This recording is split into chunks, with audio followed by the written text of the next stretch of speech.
प्रणाम भगवान। ये बोध कथा गुप्ता जी भगवान को समर्पित है। बहुत ही प्यारी बोध कथा है भगवान। स्वामी राम तीर्थ के जीवन से संबंधित है। स्वामी राम भारत के बाहर यात्रा में पहली दफा गए थे।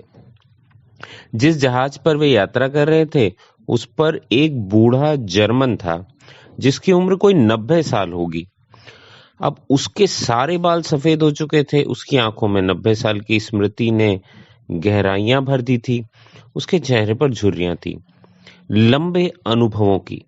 लेकिन वह जहाज के डेक पर बैठकर चीनी भाषा सीख रहा था। अब चीनी भाषा सीखना साधारण बात तो नहीं है, क्योंकि चीनी भाषा के पास कोई वर्णमाला नहीं है, कोई आबासा नहीं होता चीनी भाषा के पास। वह पिक्टोरियल लैंग्वेज है। उसके पास तो चित्र हैं। साधारण आदमी को साधारण ज्ञान के लिए कम से कम 5000 चित्रों का ज्ञान चाहिए। तो 1 लाख चित्रों का ज्ञान हो तब कोई आदमी चीनी भाषा का पंडित हो सकता है। 10-15 वर्ष का श्रम मांगती है चीनी भाषा। 90 साल का बूढ़ा सुबह से बैठकर शाम तक चीनी भाषा सीख रहा है। अब राम तीर्थ बड़े बेचैन हो गए। यह आदमी क्या पागल है? 90 साल की उम्र में चीनी भाषा सीखने बैठा है। कब सीख पाएगा? आशा नहीं कि मरने के पहले सीख जाएगा। और अगर कोई दूर की कल्पना भी करे कि यह आदमी जी जाएगा तो 10-15 साल 100 साल पार कर जाएगा, जो कि भारतीय कभी कल्पना नहीं कर सकता कि 100 साल पार कर जाएगा। 35 साल पार करना तो मुश्किल हो जाता है, 100 कैसे पार करोगे? लेकिन समझ लो कि भूल चूक भगवान की कि यह 100 साल से पार निकल जाएगा, तो भी फायदा क्या है? जिस भाषा को सीखने में 15 वर्ष खर्च हो, उसका उपयोग भी तो 10-25 वर्ष करने का मौका मिलना चाहिए। तो सीखकर भी फायदा क्या होगा? ऐसा रामतीर्थ जी सोचने लगे। तो 2-3 दिन देखकर रामतीर्थ जी को बड़ी बेचैनी बढ़ गई।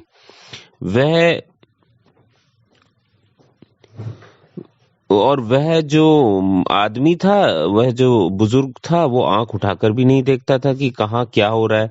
वह तो अपने सीखने में लगा था।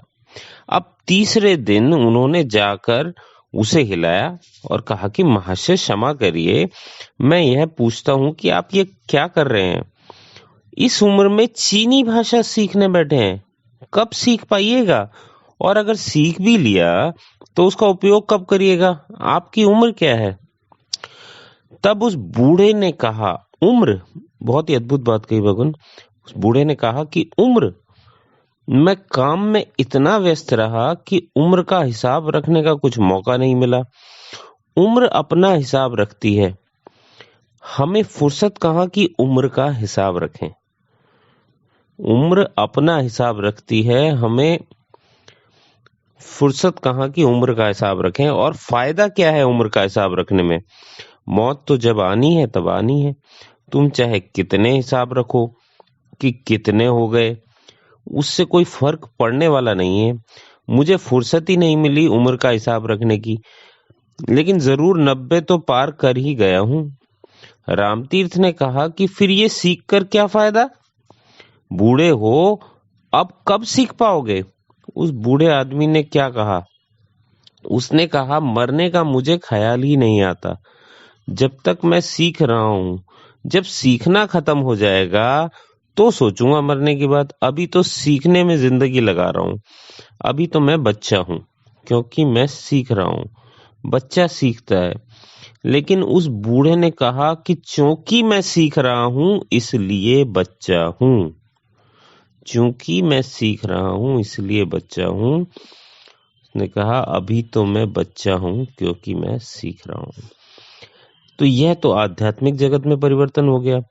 उसने कहा, चूंकि मैं सीख रहा हूं और अभी सीख नहीं पाया, अभी तो जिंदगी की पाठशाला में प्रवेश किया है, अभी तो बच्चा हूं।